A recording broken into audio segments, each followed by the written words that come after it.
Welcome to the Salmon Runs YouTube. Enjoy the video. You're starting by removing the pack and inspecting it closely. First, unscrew the 2 Phillips screws on the back clip and pry open with a plastic spudger. You want to expose the cells without cutting wires. Once open, visually check for bulging, corrosion, or disconnected tabs so you know whether to replace cells or just resolder joints.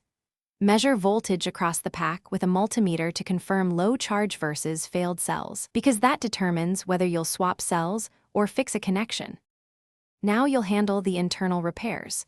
If voltage shows 1 or more dead cells, replace them with matching Ni-MH cells. Make sure to document polarity and cell order so you don't reverse any connections. Heat the solder joint just long enough to free the tab and remove 1 tab at a time to keep alignment.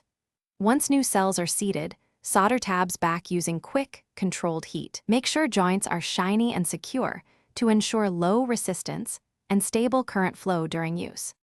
Finish by reassembling the pack, snapping the cover into place and tightening screws evenly so the shell sits flush.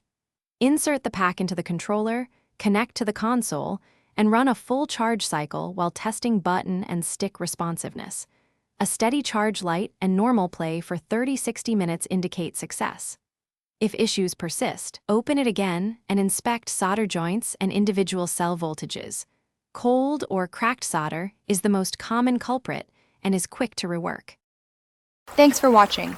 Consider subscribing if we helped you.